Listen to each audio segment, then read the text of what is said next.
Muy buenos días, amigos de la prensa. A nombre de la empresa farmacéutica mexicana Ifaceldix, les doy la más cordial bienvenida a este webinar de medios, donde hablaremos de dos enfermedades que afectan la calidad de vida de nuestros pequeños. En el marco del Día del Niño, especialistas paidopsiquiatras y neuropediatras resaltarán la importancia del sano desarrollo social, emocional y neurológico de los infantes, así como su preocupación por atender los principales problemas de salud mental y del sistema nervioso central que los aquejan. Hoy tenemos un gran panel de expertos que va a ser la delicia de cada uno de ustedes. Tenemos con nosotros a la doctora Jacqueline Cortés Morelos. Ella es presidenta electa de la Asociación Psiquiátrica Mexicana. Nos acompaña también la doctora Gabriela Cortés Meda. Ella es presidenta de la Asociación Mexicana de Psiquiatría Infantil. Está con nosotros el doctor Eduardo Barragán Pérez. Él es jefe del Departamento de Neurología Pediátrica en el Hospital Infantil de México. Y tenemos al doctor Julio Morfín, gerente médico de Ifaceldix. Pues, como les digo, es una delicia tener esos expertos. Y precisamente para dar la primera palabra a nuestra experta, vamos a presentarles a la doctora Jacqueline Cortés Morelos. Ella es paidopsiquiatra, presidenta electa de la Asociación Psiquiátrica Mexicana para el bienio 2022-2023. Ella es médico cirujano egresada en la Facultad de Medicina de la UNAM. Tiene la especialidad en psiquiatría egresada por el Instituto Nacional de Psiquiatría Ramón de la Fuente Muñiz. Tiene especialidad en terapia de la familia y de pareja egresada del Instituto Personas y cuenta con una especialidad en psiquiatría infantil y del adolescente. Doctora Jacqueline Cortés, dejo con usted a los medios de comunicación. Muchas gracias y bienvenidos nuevamente. Al contrario, gracias por la invitación. Para mí es un placer estar el día de hoy con ustedes y muy contenta de poder compartir estos conocimientos, ya que siempre andamos buscando estos foros para dar toda la importancia a la psicoeducación en estos temas tan relevantes ahora en tiempos de pandemia. Si son tan amables de ponerme la presentación.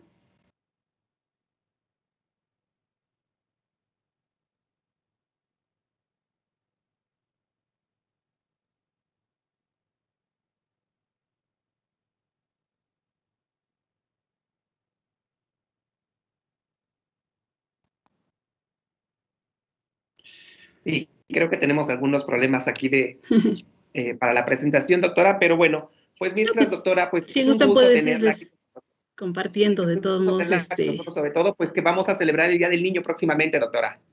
Así es, próximamente, y vuelvo a repetir, para mí es un verdadero gusto poder estar con ustedes y poder compartir la importancia justo de la salud mental y no dejar de lado la salud mental infantil y del adolescente.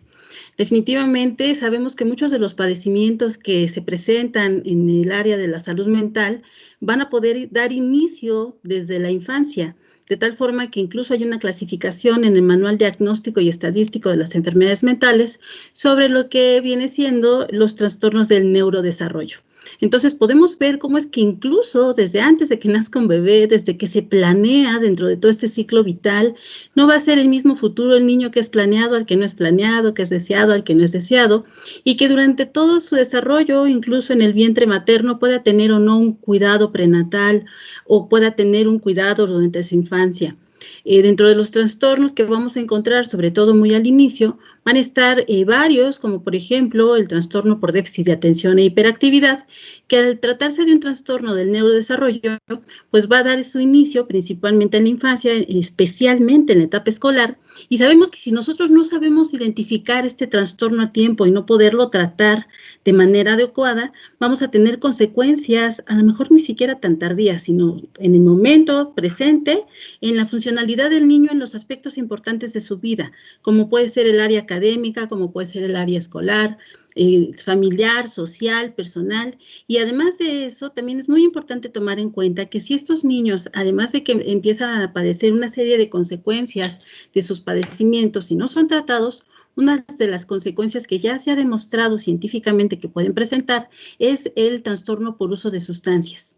Si un chico o una chica no se identifica y no se trata su trastorno por déficit de atención e hiperactividad a tiempo, muchos de ellos sí pueden terminar incluso en la adolescencia con trastorno por uso de sustancias y además con muchos síntomas depresivos porque va a haber una emoción expresada a la disfuncionalidad y al comportamiento de estos chicos.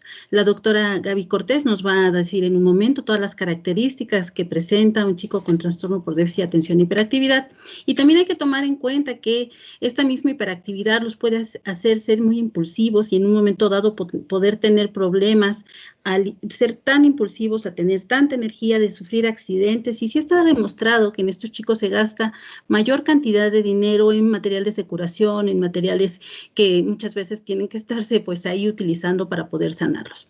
Sabemos que también si no hay un adecuado tratamiento perinatal, un adecuado seguimiento del control del niño sano, y estos mismos traumatismos no pueden en un momento dado generar otra serie de alteraciones neuropediátricas, en donde el doctor Barragán va a ser tan amable de hacer énfasis en todos estos y que se pueden generar desde etapas tan tempranas como las que menciono. Ahora, ¿qué es lo que está sucediendo ahora con el confinamiento y con la pandemia? Sí hemos visto que desafortunadamente, si de por sí a estos niños les cuesta trabajo enfocarse y poner atención en un salón de clase, a veces aunque estén sentados hasta adelante, con el pizarrón, con la maestra enfrente, pues todavía les va a costar muchísimo más trabajo poder poner atención a un monitor pequeñito, sea de una laptop, de una computadora, un celular. Y bueno, no es nada raro que esto les complique todavía más poder tomar sus clases en línea. ¿Qué es lo que sucede? Que pues al no poderse estar quietos, frecuentemente son víctimas de las emociones expresadas, de los regaños, de las llamadas de la atención, de que siéntate, de que pon atención, de que no te estés moviendo, de que pon atención a la clase. Les cuesta mucho trabajo porque tienen un ambiente que los distrae fácilmente, y entonces cada regaño, cada llamada a la atención, cada expresión negativa o emoción expresada negativa que pueda en un momento dado hacer sentir al niño rechazado, va mermando su autoconcepto, va mermando su autoestima, y esto puede generar de alguna u otra manera algún tipo de sintomatología ansiosa o depresiva. Sabemos, y la misma Organización Mundial de la Salud ya había dicho que para el 2020 la depresión iba a ser el trastorno que iba a causar mayor discapacidad a nivel mundial. Y la misma OMS mencionó todas estas alteraciones en la salud mental de los niños y de los adolescentes que ahora con la pandemia todavía se han incrementado más. ¿Qué sucede?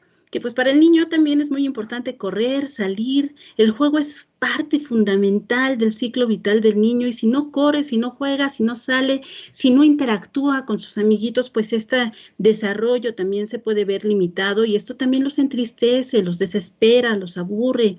Y bueno, tener a un niño además encerrado, pero con trastorno por déficit de atención e hiperactividad, donde tienen mucha energía, donde desde muy tempranito tienen mucha pila, se paran, brincan, saltan, es francamente muy complicado, no solamente para los chicos, sino también para los padres. Entonces, ¿cuáles son las consecuencias que pueden llegar a tener después? Bueno, pues que puedan también desarrollar comorbilidad. ¿Qué quiero decir con esto? La presencia de otros diagnósticos que puedan acompañar al trastorno por déficit de atención e hiperactividad, como puede ser la presencia de un trastorno depresivo mayor. No es raro que tengan trastornos de ansiedad estos chicos en estas etapas, y tampoco es raro que tengan algunas otras enfermedades, como por ejemplo trastorno desafiante oposicionista, que puede ser parte de los diagnósticos que pueden acompañar a un trastorno por déficit de atención e hiperactividad. Algo que ha aumentado de manera importante en este confinamiento ha sido, por otro lado, la violencia intrafamiliar, así como el trastorno por uso de sustancias en personas bebedoras crónicas, sobre todo en los adultos, que ya consumían de manera crónica las sustancias y que ya venían con esta adicción desde antes.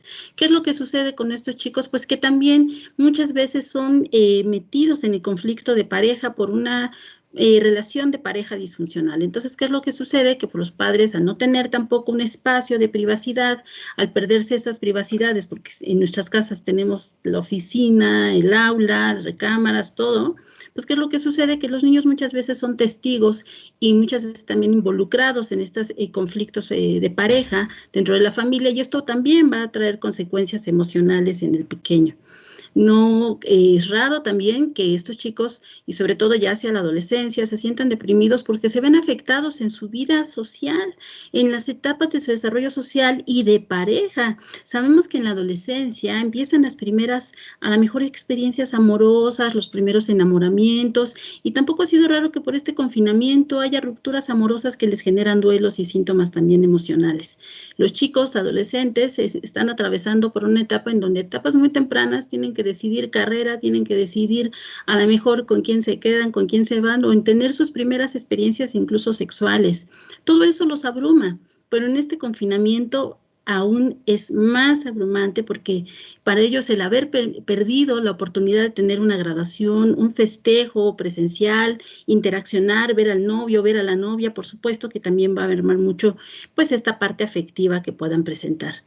Es también importante destacar que los profesores que damos clases, pues, también nos enfrentamos a un reto de tener que dar clases en línea y muchos nos ha costado trabajo tener que adaptarnos a utilizar plataformas, a poder utilizar diferentes métodos de evaluación. Muchos chicos se quejan de tareas excesivas y si hay algo que les cuesta trabajo a los chicos con déficit de atención e hiperactividad, a veces es poder mantener una estructura que les permita cumplir a tiempo con sus tareas, que les permita tener buenos hábitos de vida saludables, como por ejemplo dormirse a horas adecuadas, despertarse a horas adecuadas, el poder tomar sus alimentos en los horarios adecuados, porque de repente pueden tener la libertad de tomar la clase a tal o cual hora, o de repente al no abrir su cámara, pues también ya si quieren se conectan, si no, no. Los mismos profesores muchas veces ya no saben si el chico no se puede conectar a la clase porque tiene fallas de internet y demás, o porque simplemente nada más puso on y no está presente, y entonces, bueno, esto todavía viene a complicar más el proceso de aprendizaje, de enseñanza, y la verdad es que muchos de ellos están muy cansados. Pero si tienen trastorno por déficit de atención e hiperactividad, es una piedra que se atraviesa en el camino. De ahí la importancia de poderlo identificar a tiempo y poderlo tratar para evitar todos estos efectos secundarios, ya sea en el presente, a corto, mediano o largo plazo, que este trastorno nos puede estar generando. Así que los invitamos a que ahorita escuchen a los expertos que nos van a hablar de estos trastornos y de sus tratamientos farmacológicos, y no olvidarnos de que también existen las alternativas no farmacológicas, como por ejemplo hacer ejercicio en casa, tener algún tipo de convivencia con los familiares, como por ejemplo organizarse para hacer actividades de hacer algún alimento, cocinar algo juntos, hacer ejercicio, poner videos y hacer ejercicio juntos en línea, porque fíjense que el ejercicio no solamente nos va a ayudar a sacar la ansiedad, la angustia, o en un momento dado tal vez hasta la energía de un niño que esté muy hiperactivo, sino que también nos va a ayudar a generar sustancias cerebrales que nos van a permitir aumentar nuestra inteligencia, sobre todo el ejercicio aeróbico, ya que sí se ha visto que hay factores promotores derivados del cerebro que nos ayudan a generar mayores conexiones en nuestro cerebro, que los van a hacer estar un poquito más enfocados, un poquito mejor de su memoria y en todos los sentidos. Es muy importante también tomar en cuenta que si sospechamos que un niño tiene algún diagnóstico, llámese trastorno por déficit de atención e hiperactividad, llámese depresión o ansiedad, podamos acudir con el especialista, que sea el especialista el que identifique de qué se trata, que dé el tratamiento adecuado y no estar a lo mejor nada más pensando, no, es que es normal que sea inquieto, porque todos los niños son inquietos, o no, a lo mejor tiene déficit de atención o depresión, pues mejor llevarlo con el especialista que identifique de qué se trata si es que el niño presenta disfuncionalidad en alguna de las áreas. Esa es la clave. Muchos padres dicen, bueno, pues es que es normal que estén inquietos, o es normal que estén desesperados, o es normal que estén ya tristes y aburridos, pero ¿cuándo ya no es normal? Cuando ya están con problemas en el rendimiento académico, cuando ya hay una disfunción familiar, por tanto pleito, tanto desgaste, se desgasta la relación padre, madre, hijos, viceversa, por estar conflictuados todo el tiempo con estas alteraciones emocionales o conductuales que puedan presentar los chicos o las chicas. También si en un momento dado el mismo chico a lo mejor no es hiperactivo, pero es inatento, es distraído, está quietecito, pero no pone atención, pues ya sabemos que niño que no atiende, niño que no aprende, y en ese sentido pues hay que ver los resultados académicos por un lado, y también ver si está callado, si está aislado, si tiene alteraciones en su apetito, en su sueño. Todos esos son focos que en un momento dado nos pueden alertar para ver si nuestro chiquillo o nuestra chiquilla tiene algún tipo de problema emocional o conductual.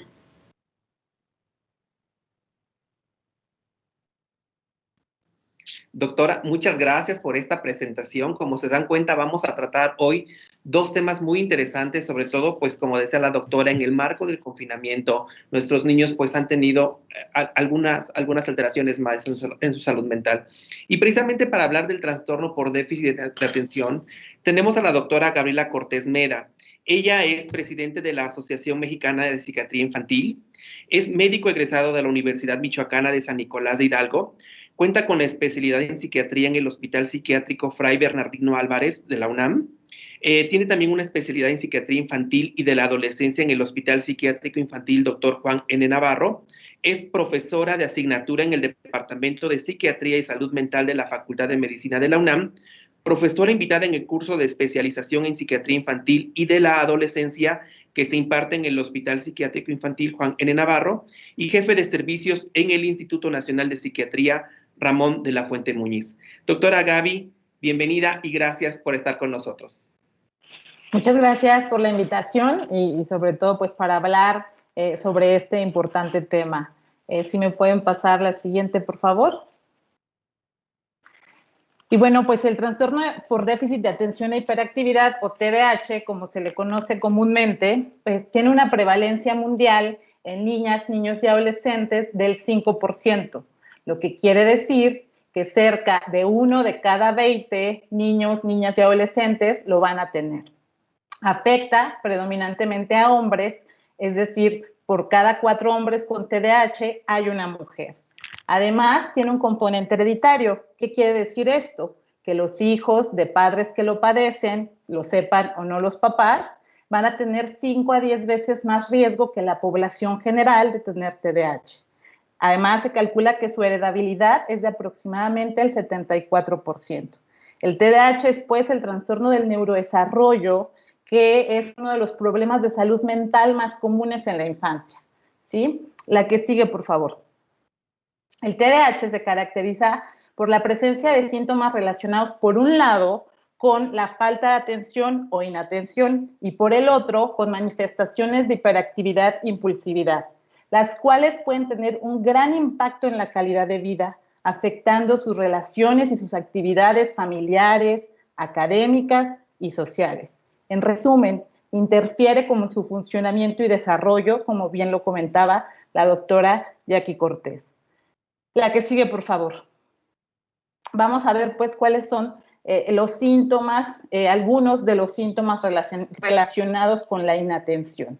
Estos pueden disminuir la capacidad de quien lo padece para concentrarse sin distraerse ante estímulos a veces pues irrelevantes, ¿no? Por lo que frecuentemente van a cometer algunos errores por no poner atención en los detalles, es difícil que sigan algunas instrucciones. Doctora, creo que no tenemos algún problema con el audio en este momento. Ya sé que vas explicando muy bien toda la presentación. Danos un momento precisamente pues para que se restablezca bien el audio y ahorita vamos a tener que repetir un poquito la presentación para que los periodistas puedan conocer bien pues toda esta información tan valiosa que nos estás dando, doctora, del trastorno por déficit de atención. Porque, bueno, como bien decía la doctora Jackie y lo estaba comentando la doctora Gaby, pues es un trastorno que tiene que atenderse adecuadamente desde la infancia, ¿no? Desde los primeros síntomas que los papás o los maestros o algún familiar, bueno, determine o empieza a encontrar estos síntomas que nos estaba comentando la doctora. ¿Por qué? Porque si no se atiende correctamente, conforme van pasando los años pueden tener alguna o gravedad o puede obtener algunas consecuencias en la salud. Vamos a empezar otra vez. Bueno, pues vamos a comenzar nuevamente con la presentación de la doctora Gaby Cortés. Yo espero que me hayan entendido perfectamente, pero bueno, nuevamente se las presento y les digo que ella es presidente de la Asociación Mexicana de Psiquiatría Infantil. Ella es la actual presidenta de la Asociación Mexicana de Psiquiatría Infantil y bueno, tiene un amplio currículum con varias especialidades. Ella es egresada de la Universidad Michoacana de San Nicolás de Hidalgo con la especialidad en psiquiatría en el Hospital Psiquiátrico Fray Bernardino Álvarez, que está avalado por la UNAM. Tiene especialidad en psiquiatría infantil de la adolescencia en el Hospital Psiquiátrico Infantil Dr. Juan N. Navarro, profesora de asignatura en el Departamento de Psiquiatría y Salud Mental de la Facultad de Medicina de la UNAM, es profesora invitada en el curso de especialización en psiquiatría infantil y de la adolescencia que se imparte en el Hospital Psiquiátrico Infantil Juan N. Navarro y jefe de servicios en el Instituto Nacional de Psiquiatría Ramón de la Fuente Muñiz. Doctora, nuevamente, bienvenida, pues así de repente es la tecnología, estamos aprendiendo, ya vamos a regresar pronto a las conferencias presenciales, pero doctora, el público nuevamente es tuyo. Muchas gracias. Espero que ahora sí se escuche bien. Y bueno, pues agradecí hace rato por la invitación, sobre todo para hablar de este importante tema, ¿no? Que es el trastorno por déficit de atención e hiperactividad, o TDAH, como se le conoce comúnmente. Les platicaba hace ratito, si me pasan la siguiente diapositiva, por favor, que la prevalencia mundial en niñas, niños y adolescentes es del 5%. ¿Qué quiere decir esto? Que lo tienen cerca de 1 de cada 20. Afecta predominantemente a hombres, es decir, que se calcula que por cada 4 hombres con TDAH hay una mujer. Además, tiene un componente hereditario. ¿Qué quiere decir eso? Que los hijos de padres que lo padecen, ya sea mamá, papá, y ya sea que lo sepan o no lo sepan ellos, van a tener 5 a 10 veces más riesgo que la población general de tener TDAH. Se calcula que su heredabilidad es de aproximadamente el 74%. Y bueno, pues es muy relevante hablar de TDAH porque es el trastorno del neurodesarrollo, el problema de salud mental más común en la infancia. El TDAH se caracteriza por la presencia de 2 grupos de síntomas, ¿sí? Por un lado, síntomas relacionados con la falta de atención y por otro lado, síntomas relacionados con hiperactividad e impulsividad, los cuales pueden tener un gran impacto en la calidad de vida de nuestras niñas, niños y adolescentes, afectando sus relaciones y actividades familiares, académicas y sociales. En resumen, interfiere con su funcionamiento y desarrollo. Vamos a ver, la que sigue, por favor, cuáles son los síntomas relacionados con inatención. Estos, sí, gracias, pueden disminuir la capacidad de quien lo padece para concentrarse sin distraerse. Generalmente, cuando los síntomas son predominantemente inatentos, vamos a tener que académicamente tienen dificultades importantes, ¿no? Y a veces puede pasar desapercibido. Ahorita vamos a ver las presentaciones cuando son los que predominan, pues.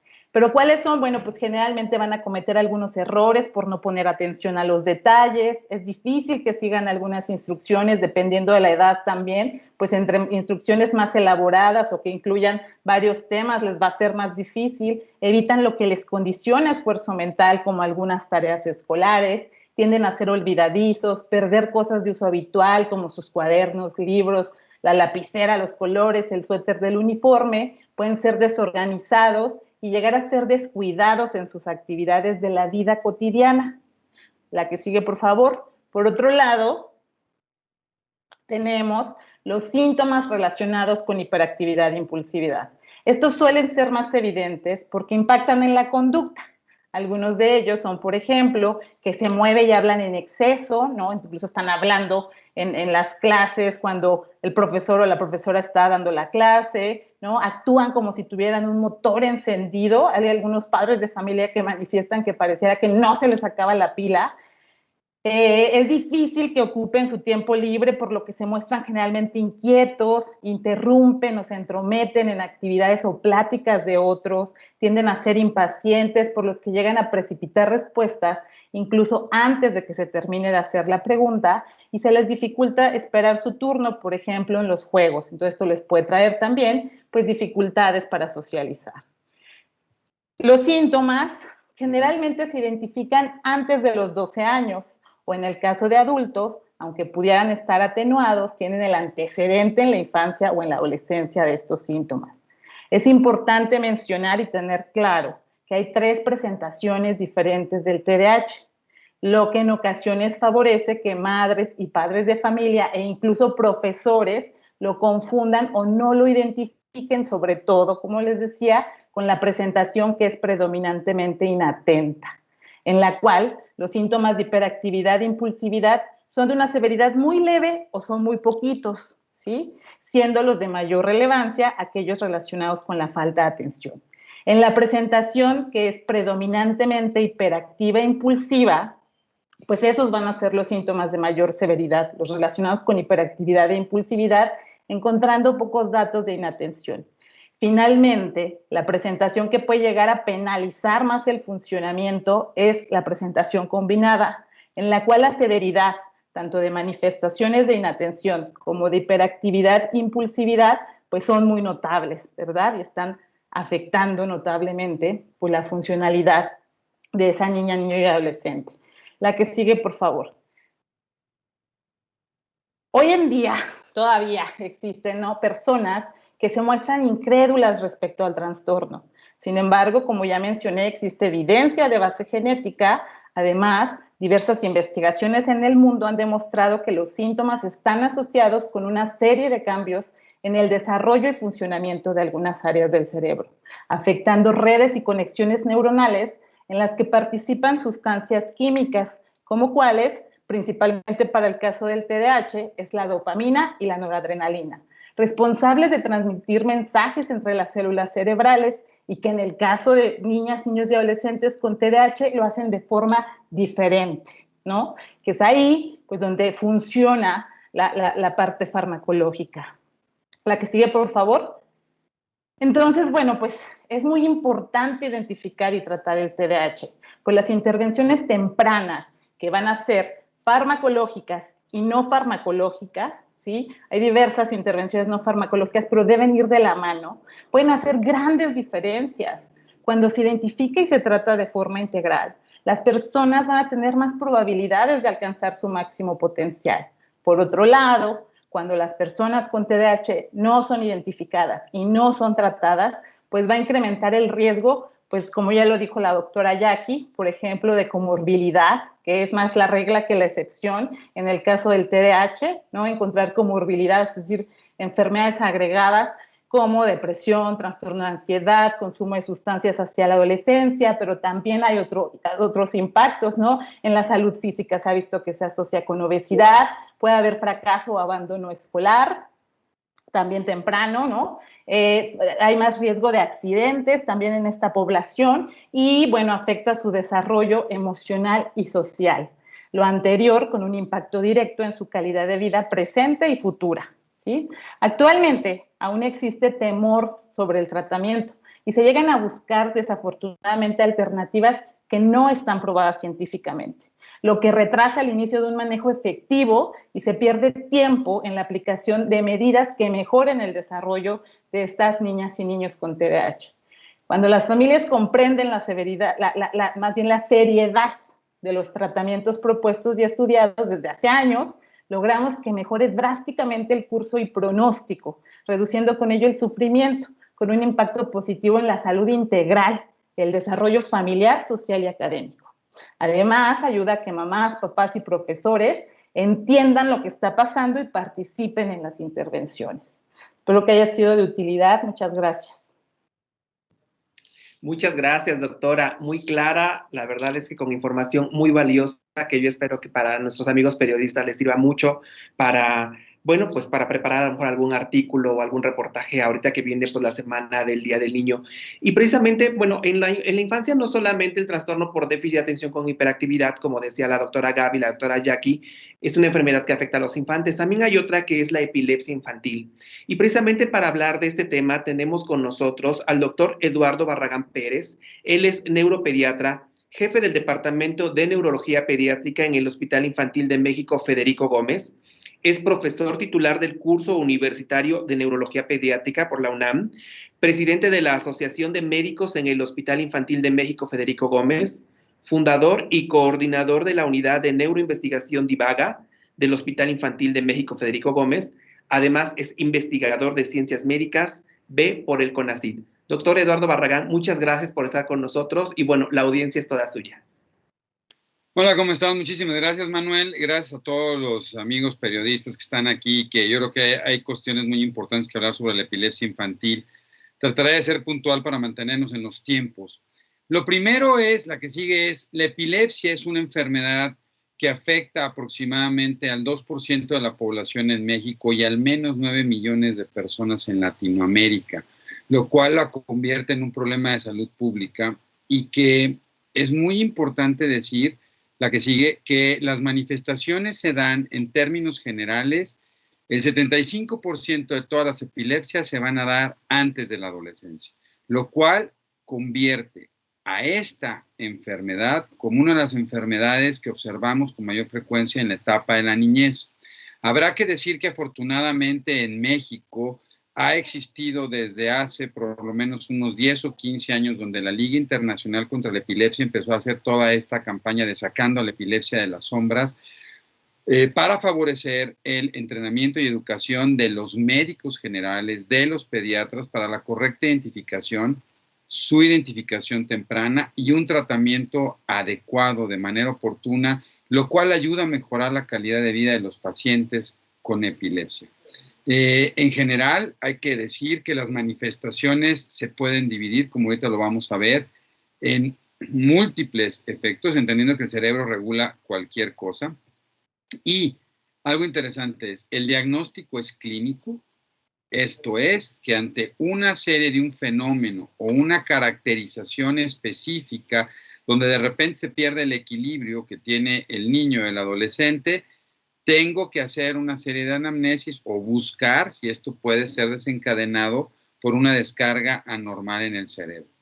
Y después, en México contamos con toda una serie de estudios que me permiten confirmar, por un lado, a través de un electroencefalograma, que realmente eso se trata de una descarga anormal en el cerebro, y después tengo que buscar el origen.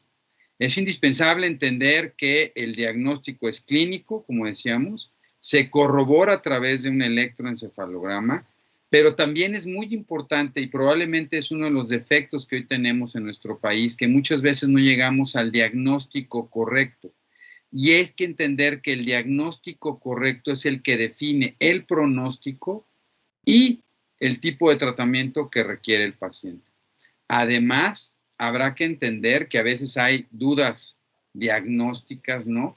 Y que para eso existen estudios de diagnóstico un poco más sofisticados, como puede ser el video electroencefalograma, que ayuda a veces a descartar. Y sobre todo aquí teniendo a Gaby y a Jackie, ¿no? Que de repente nos enfrentamos en este borde diagnóstico difícil, ¿no? Entre algunas manifestaciones y saber si es epilepsia o no. Pues hay que pensar que hoy tenemos un video electroencefalograma y que definitivamente puede ayudar a hacer un diagnóstico correcto. La que sigue. Sobre esto, evidentemente, entender que básicamente hay más de 100 epilepsias descritas, pero hay que entender básicamente que se dividen en dos grandes grupos. Las que afectan específicamente un área del cerebro, que le llamamos como un foco, entonces se llaman epilepsias focales, y las epilepsias que parten y que afectan los dos hemisferios al mismo tiempo, que se llaman epilepsias generalizadas. De manera muy interesante, sabemos que en la niñez casi el 70% de las epilepsias son de origen focal. Esto es, que van a dar una manifestación donde solo afecta una cierta habilidad del cerebro o una cierta área del cerebro. ¿Y por qué es tan importante esto? Porque hoy sabemos que existen dentro del gran arsenal de medicamentos que ahorita vamos a ver, existen medicamentos que se utilizan nada más para crisis o epilepsias focales y otro para epilepsias generalizadas. Interesantemente, dentro de estos dos grandes grupos de epilepsia, hay algunos tipos de epilepsia que tienen una caracterización en cuanto al momento del diagnóstico, al momento de la presentación y a la respuesta que tienen a los tratamientos, y que esto favorece, conociendo toda esta evolución, que se llaman síndromes epilépticos, y favorece que podamos establecer el tratamiento. Probablemente uno de los síndromes epilépticos más conocidos sea el síndrome de West o espasmos infantiles, por ejemplo, donde sabemos que tiene una presentación entre los 6 meses de vida y los 2 años de edad, que va a tener un electroencefalograma característico que se conoce como ipsarritmia y que tiene un tratamiento de elección muy particular que se llama vigabatrin. Ahora, afortunadamente en México tenemos un gran arsenal de medicamentos y hoy, gracias a grandes esfuerzos, seguimos teniendo innovaciones de medicamentos como las que vienen y las que estamos presentando el día de hoy, que van a seguir revolucionando y favoreciendo un adecuado control de la epilepsia. Y no solo es importante reconocer que hay que regular las crisis, sino que estas crisis puedan tener una mejoría importante en el estado de salud integral de nuestros pacientes y ayudar en su calidad de vida. Hay que reconocer, y básicamente sabemos que entre los tratamientos farmacológicos lo podemos dividir como en 3 grandes grupos. El 30% van a responder únicamente y van a responder muy bien a un tratamiento antiepiléptico. Otra tercera parte requiere que sumemos un segundo o un tercer tratamiento antiepiléptico para controlar sus crisis y mejorar su calidad de vida. Y aún existe más o menos un tercio de los pacientes que no responden ante estos medicamentos. La que sigue, y es por eso muy importante que aquí tenemos otros tratamientos que se pueden utilizar, donde sabemos que existen ciertos tipos de dieta, como la dieta cetogénica, algunos tratamientos como la cirugía de epilepsia, que habrá que reconocer que cada vez hacemos detecciones y sometimientos a cirugía de epilepsia más tempranos, ayudando a regular la actividad epiléptica normal y favoreciendo un proceso evolutivo muy importante a través de cirugías muy electivas o con la colocación de estimulador del nervio vago. O también cada vez más con una experiencia que tenemos con algunos productos como los cannabinoides.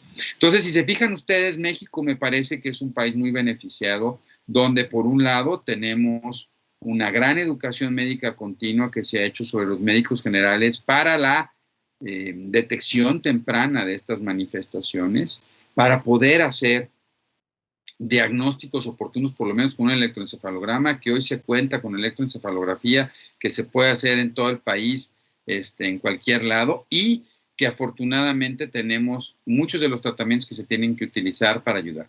También tenemos que reconocer que cerca del 70% de los pacientes tienen una comorbilidad, como bien decía Gaby. La comorbilidad son estos trastornos asociados, y no es raro que los pacientes con epilepsia requieran no solo de un control de sus crisis, sino también de regular problemas con trastornos por déficit de atención, ansiedad o depresión. Y que es fundamental que podamos reconocerlo para tratarlo también, y que de esta manera estabilicemos la calidad de vida. Y por último, creo que es muy importante que nos ayudaran nuestros compañeros periodistas a difundir la gran necesidad que tenemos de que, aunque estemos en pandemia, eso no quiere decir que los niños con epilepsia no requieran un seguimiento muy puntual, sobre todo porque los incrementos de peso pueden llevar a que se queden las dosis por debajo de lo requerido, y estamos teniendo, por un lado, despeño o más crisis, y también reconocer que tiene que haber un seguimiento puntual para ver los efectos secundarios de algunos de los medicamentos, por lo que agradeceríamos muchísimo que nos pudieran ayudar a que confirmaran con todos los padres de familia y en la población, que busquen a su médico, que se pongan en contacto para que esto nos ayude a que retomemos el seguimiento tan importante y seguir preservando la calidad de vida de nuestros pacientes. Y cualquier cosa, estamos a sus órdenes. Los invitamos a que puedan revisar la página del Hospital Infantil de México, sobre todo una página que es www.cerebrosendesarrollo.com, donde pueden encontrar información muy importante y valiosa para nuestros padres. Saludos. Muchas gracias, doctor Barragán. Qué bonita explicación. Y bueno, pues ya saben, ahí en esa página donde nos está mandando el doctor Barragán podemos encontrar más información sobre este y otros padecimientos que atienden ahí en el Hospital Infantil de México.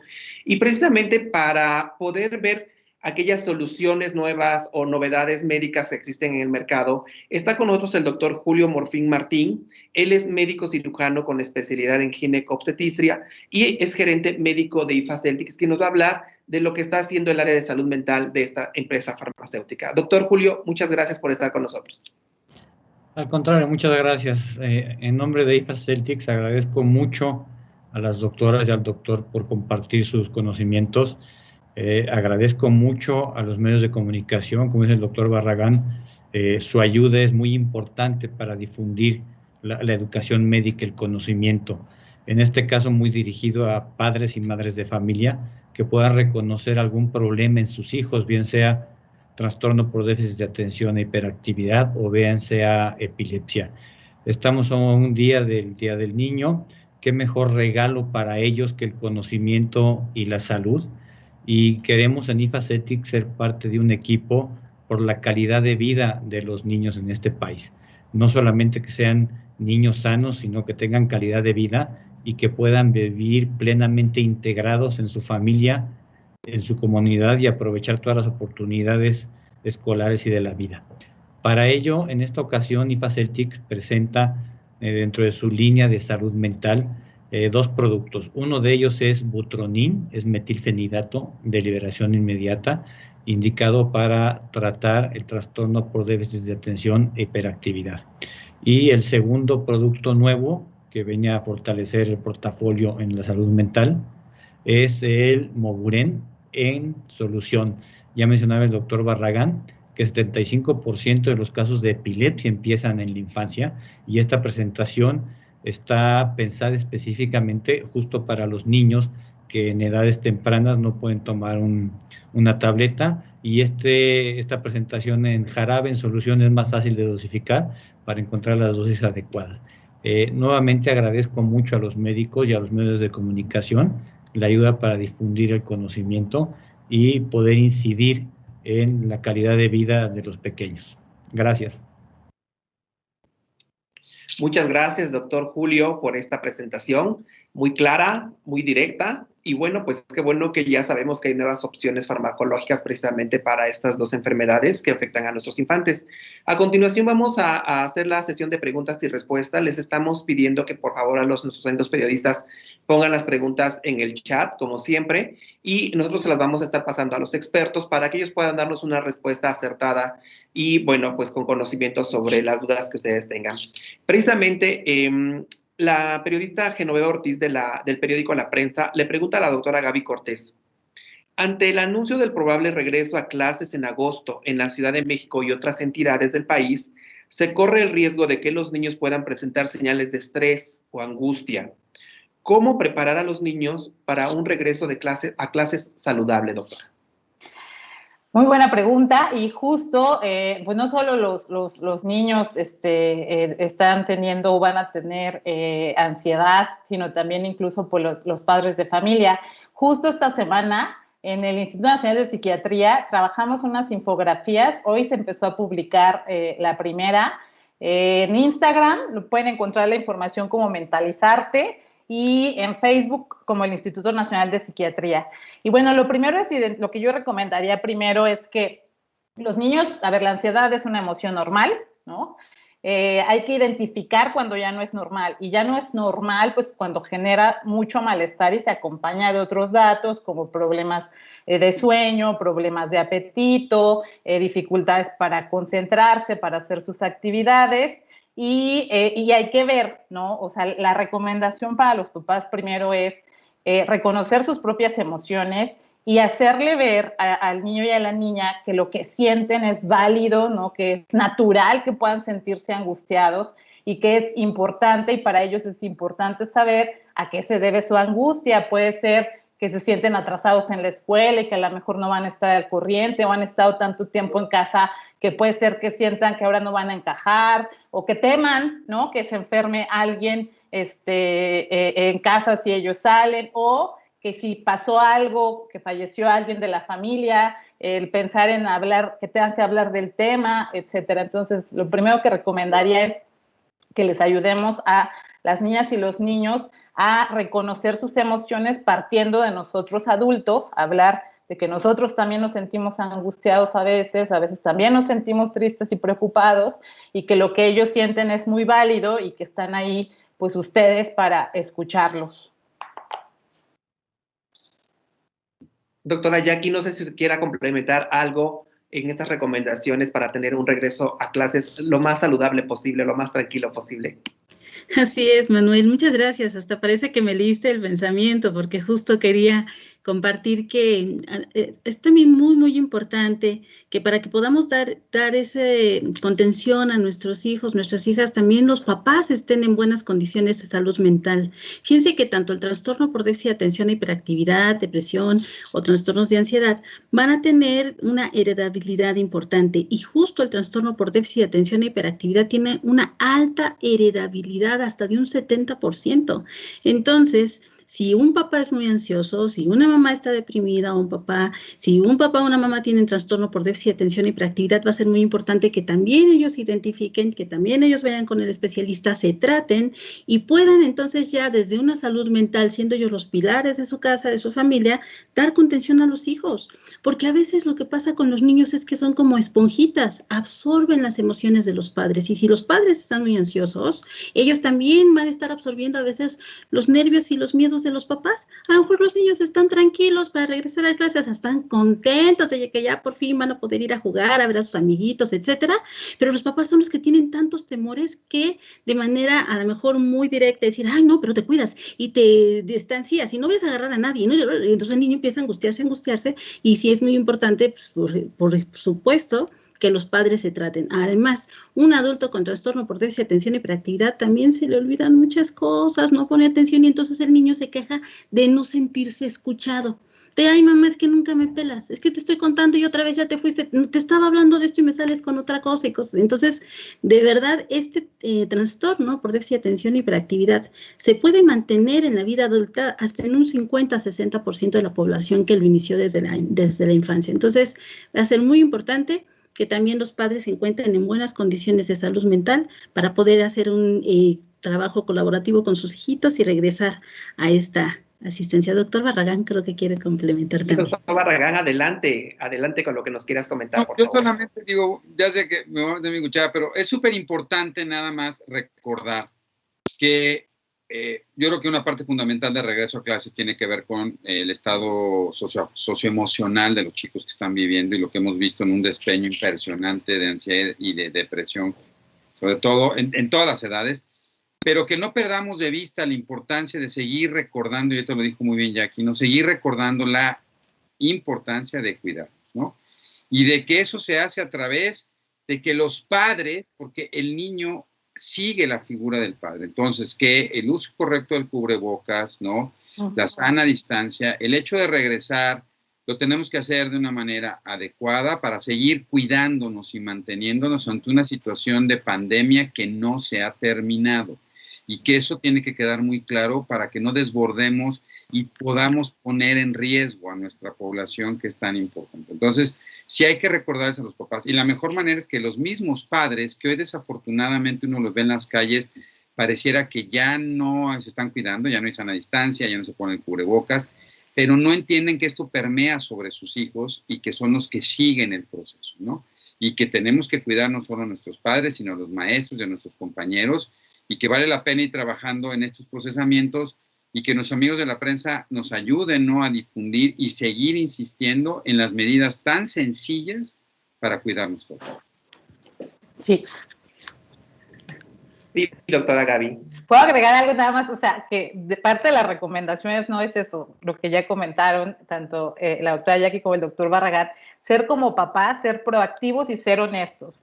O sea, es decir, incluso anticipar, ¿no?, las pláticas con los hijos, de decirles, bueno, que la realidad también ahorita en la escuela, pues no va a ser lo que era antes, ¿no? Que hay que seguir cuidándonos, que hay que seguir usando el cubrebocas, que hay que seguir manteniendo cierto distanciamiento físico de sus amigas, de sus amigos, incluso de los profesores, y bueno, recordándoles, o sea, sin ser alarmistas, recordándoles los aspectos positivos, van a poder verlos y juntos seguir aprendiendo, pero sí, ser honestos, ¿no?, y ir anticipando la importancia de mantener las medidas de protección. Muchas gracias. Precisamente una pregunta un poquito relacionada. Nos pregunta Marisela Palacio, de Reporte 32MX. Si no regresamos a clases como está previsto para el mes de agosto, dice, ¿cómo apoyar a los niños y adolescentes para mejorar su desempeño escolar si no fuera posible el regreso a clases presenciales?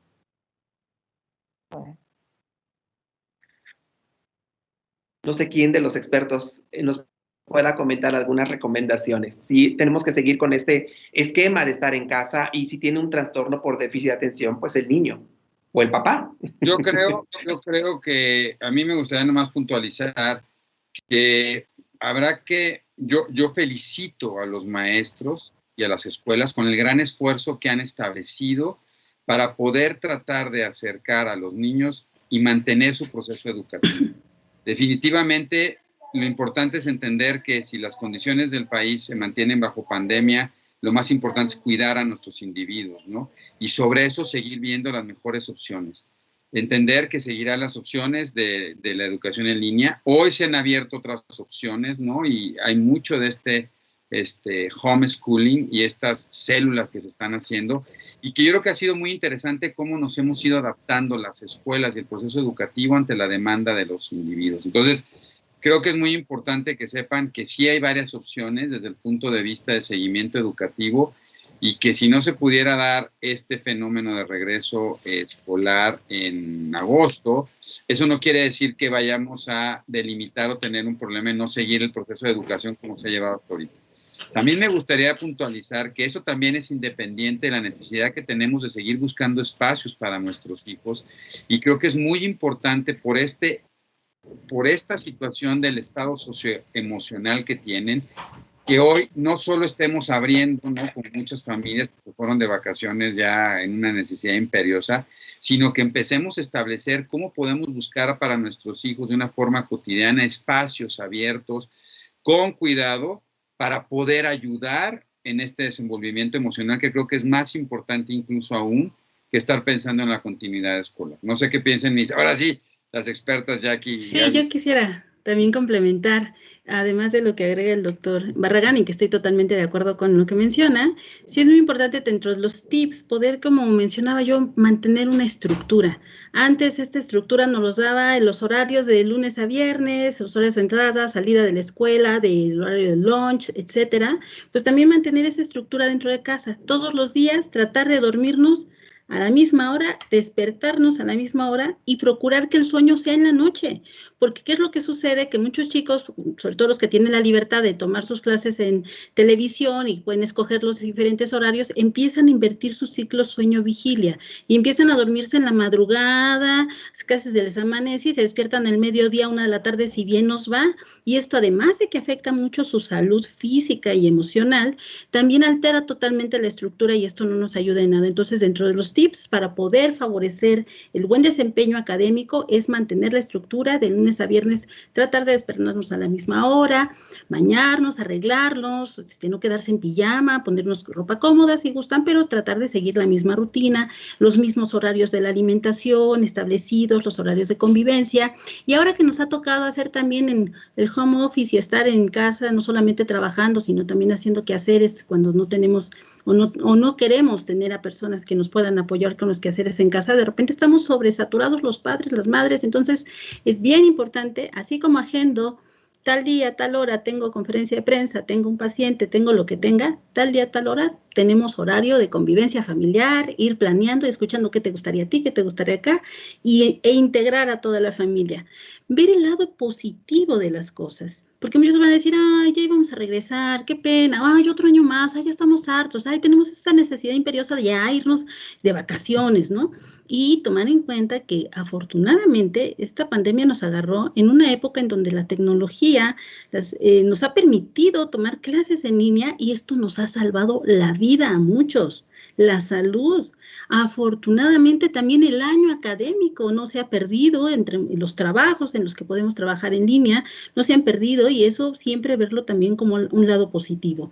Habíamos personas que por el trabajo nunca estábamos en casa, no, tú nunca estás en casa, pues casi déjanos una foto para que nos acordemos cómo eres, y este confinamiento, si nos permite trabajar en línea, nos ha permitido también estar más tiempo en casa y disfrutar desde otro punto de vista a nuestros seres queridos, a nuestra familia. Entonces, enfocarnos no solamente a las pérdidas, sino también a las ganancias nos va a ayudar mucho para que podamos estar mejor. Gaby también quiere comentar. Bueno, brevemente nada más que es importante individualizar, ¿no? Los casos también, y que, como hace ratito comentaba el doctor Barragán, ¿no? Si es alguien con TDAH, si es una niña o un niño con TDAH, pues será importante retomar si han estado intermitentes, a lo mejor las intervenciones que tenía en psicología, pedagogía, quizás retomar su atención, el tratamiento tanto farmacológico como no farmacológico. Eso también es importante, ¿no? Si no ha tenido como un buen apego. Y otra cosa, una recomendación también para los papás es que pues hubo un estudio que se hizo ya en 8 países allá en Europa, ¿no? En donde la mayoría de los adolescentes, por ejemplo, una de las quejas con este tema de la escuela en línea es que es muy autodidacta, o la consideraban como muy autodidacta, ¿no? Y los papás, pues que la sobrecarga para ellos había aumentado. Entonces, también ahí quizás empezar también a empoderar, ¿no?, a los niños y a los adolescentes, porque de repente los papás ya se ponían hasta llenar el examen con ellos, ¿no? Entonces, regresarles como esa parte de que ellos se responsabilicen también de su escuela, con apoyo, con amor, con empatía, ¿no? Pero que o sea, en la medida de lo posible, en línea, ¿no? Si así se mantiene la situación, pero bueno, también regresarles poco a poco la responsabilidad con apoyo y pues con amor.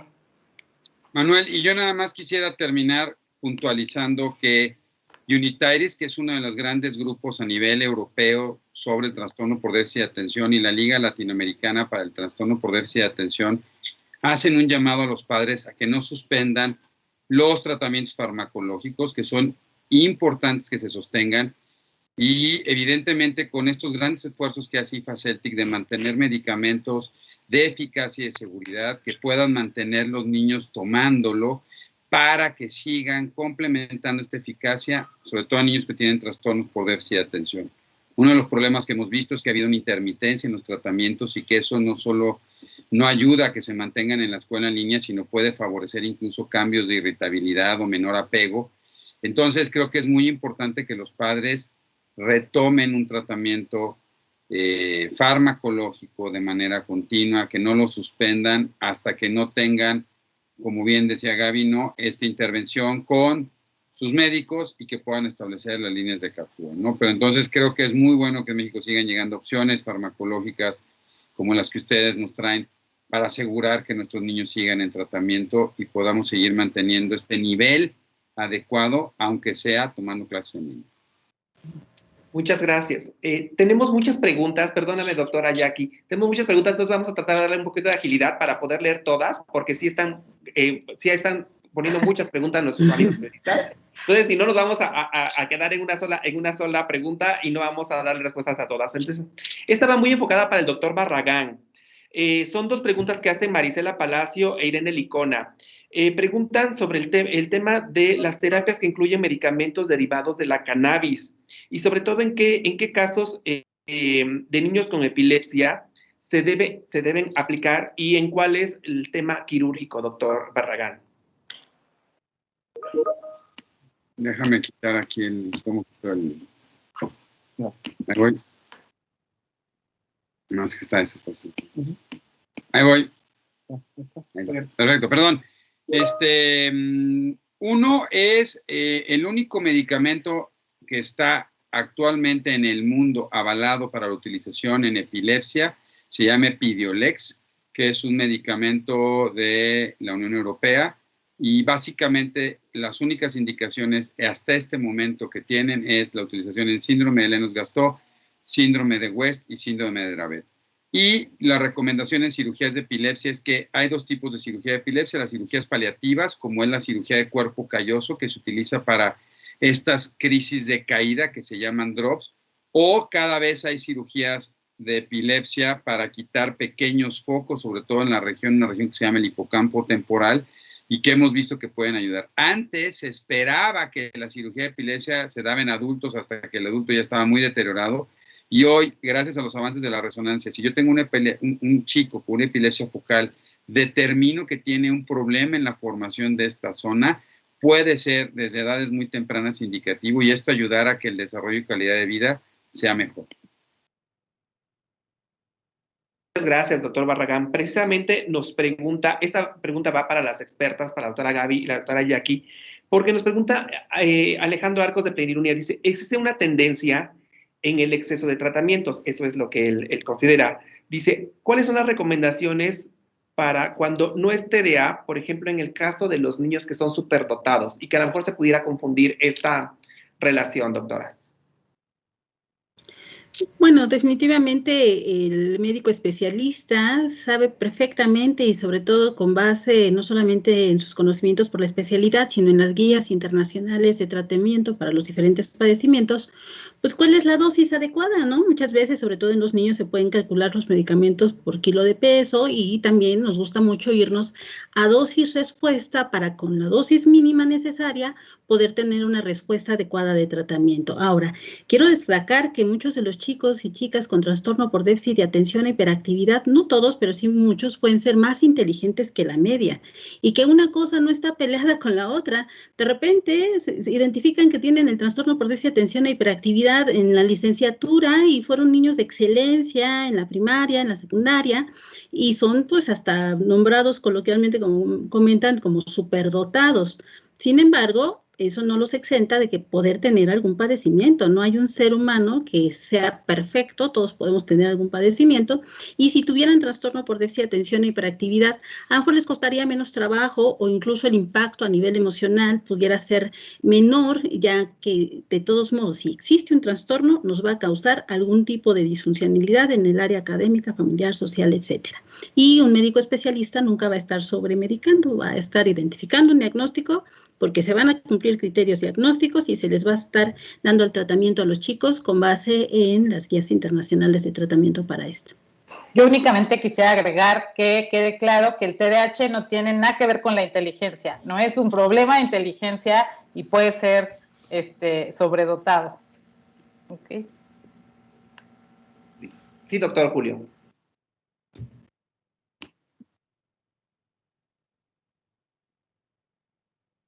Tienes apagado tu micrófono, doctora.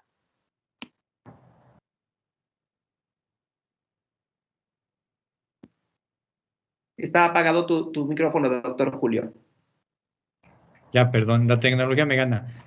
No soy experto, pero entendiendo la pregunta de cómo diferenciar o en qué momento tratar o no, si es un niño superdotado o con trastorno por déficit de atención, creo que es un diagnóstico que tiene que ser el especialista, no es un diagnóstico que se pueda hacer en casa.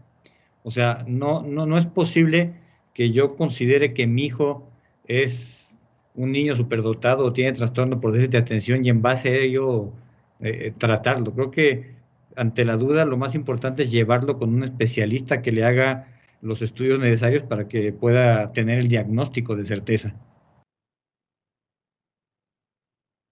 Doctor, muchas gracias. Les quiero comentar a algunos periodistas que nos están preguntando algunas dudas sobre el tema de epilepsia. Lamentablemente el doctor Barragán tuvo que salir por una urgencia, pero les vamos a pasar las preguntas al doctor para que posteriormente, ya sea a través de audio o a través de algún correo electrónico, les pueda dar respuesta concreta a las preguntas que ustedes tienen. Entonces vamos nada más a estar pasando las preguntas que tienen que ver con el trastorno por déficit de atención e hiperactividad, porque son las dos expertas que tenemos en este momento. Pero sí les vamos a dar respuesta a las preguntas que tienen sobre epilepsia.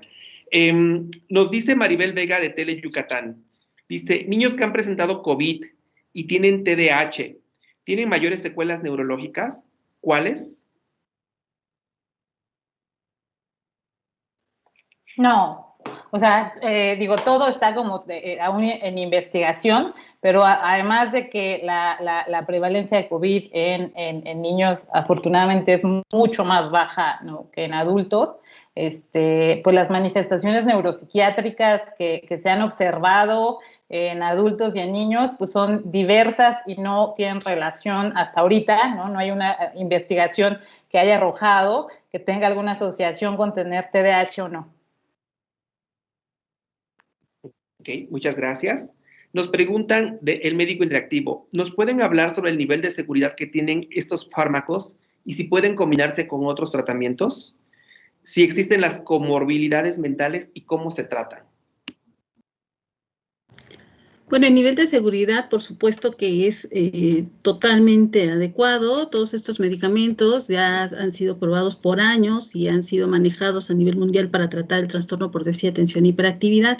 Lo que existen son efectos secundarios que cualquier medicamento, cualquiera, no solamente que usamos para trastorno por déficit de atención, todos los medicamentos pueden tener efectos secundarios, pero no todos los pacientes presentan efectos secundarios. Muchos pacientes no presentan efectos secundarios. Por ejemplo, un efecto secundario del metilfenidato podría ser que de repente se te quite el sueño, pero como sabemos manejarlo y dosificarlo, mientras el niño lo tome en el horario adecuado, va a estar despierto durante el horario de la clase si le da ese efecto secundario. A lo mejor no le da y pues si no durmió bien igual va a tener sueño, por ejemplo, ¿no?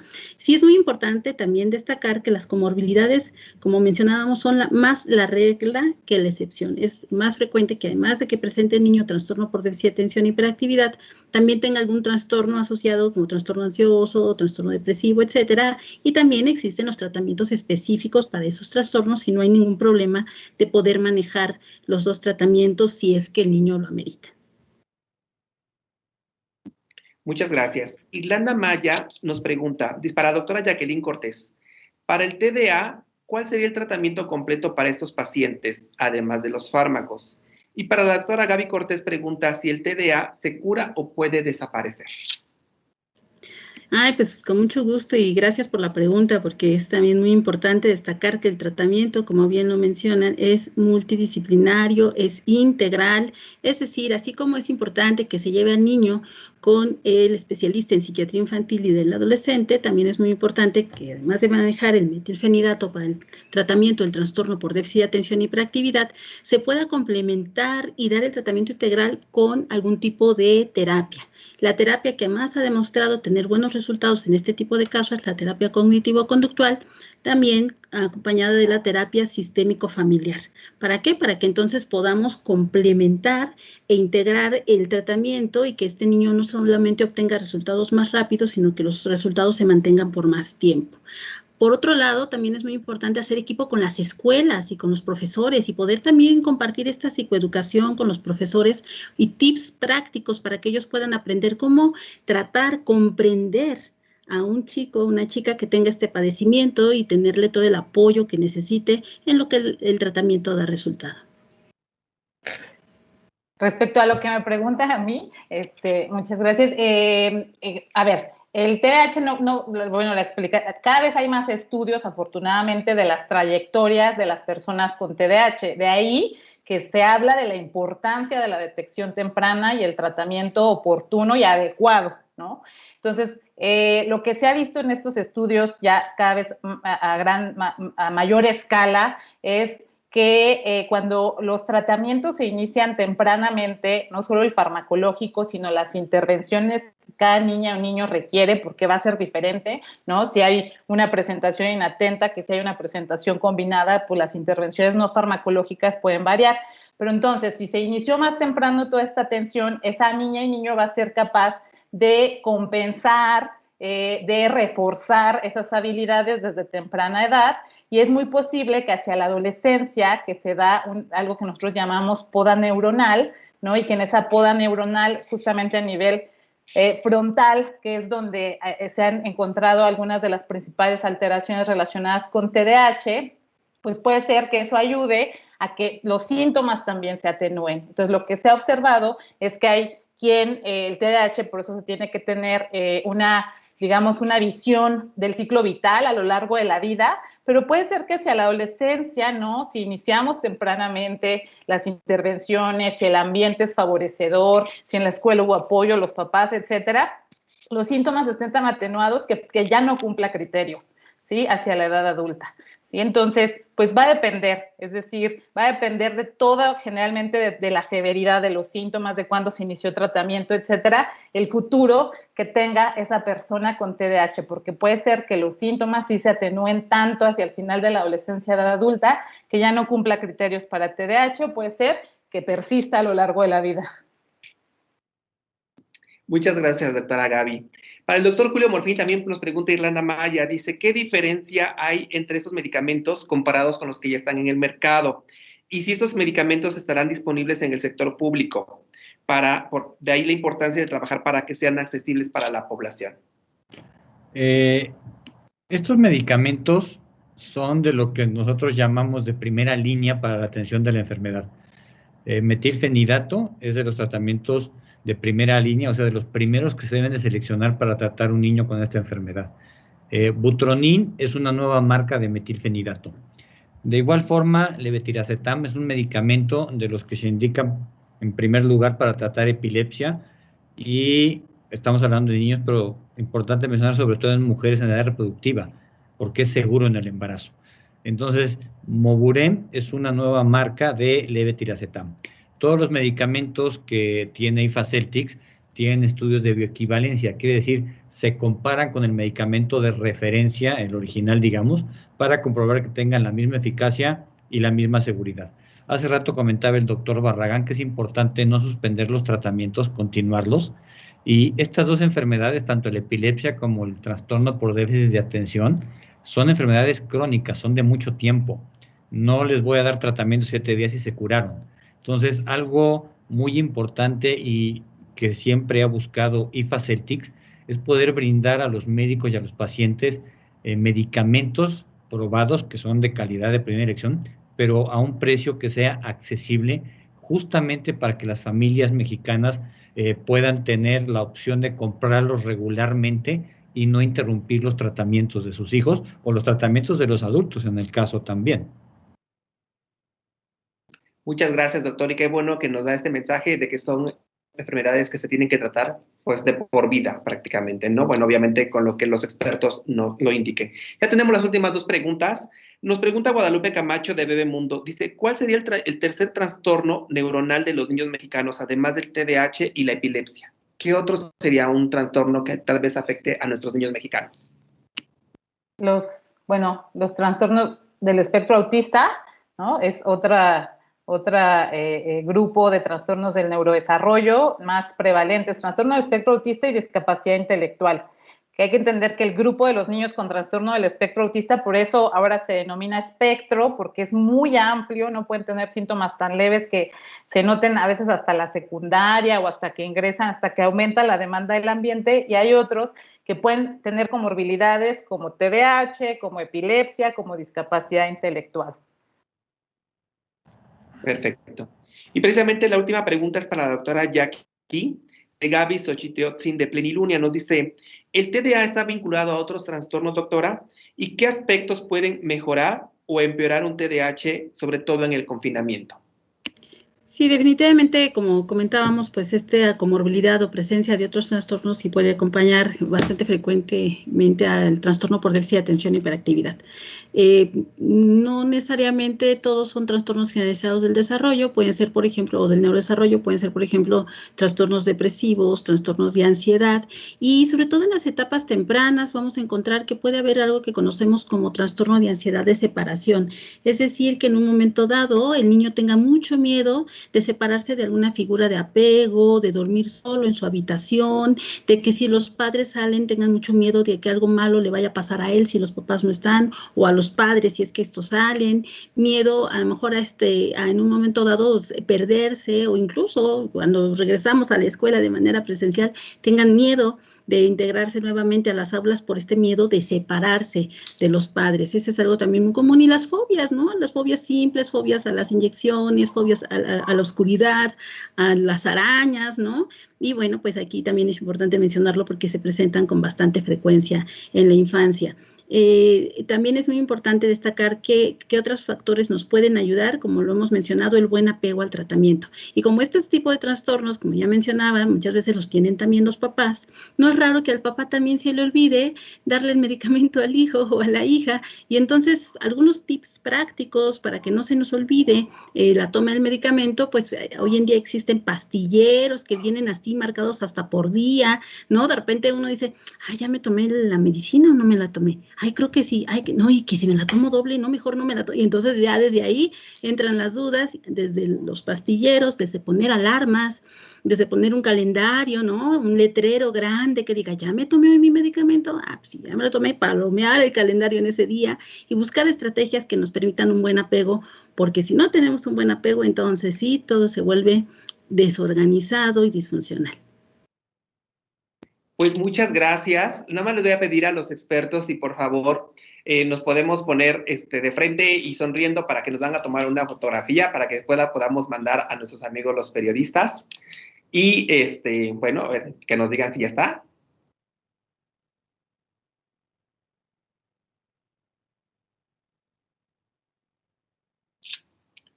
Bueno, creo que ya, porque si no vamos a parecer que estamos congelados. Agradecerles nuevamente, doctores, muchas gracias por sus ponencias, por sus explicaciones. A todos los amigos de la prensa, gracias por acompañarnos esta mañana. Ojalá la información que les hayan presentado los expertos sea de su utilidad y nos reiteramos a sus órdenes para que si requieren más información, por favor, ya saben, nos pueden contactar ya sea a través del correo electrónico, a través de celular, para alguna entrevista o algún dato extra que quieran con los expertos. Y les reitero a los periodistas que preguntaron sobre el tema de epilepsia, les vamos a pasar las preguntas al doctor Barragán para que él se las pueda contestar directamente. Nuevamente, muchas gracias. A nombre de IFA Celtics México, les agradecemos su presencia a este webinar de medios y que tengan un excelente martes. Hasta luego. Muchas gracias. Muchas gracias.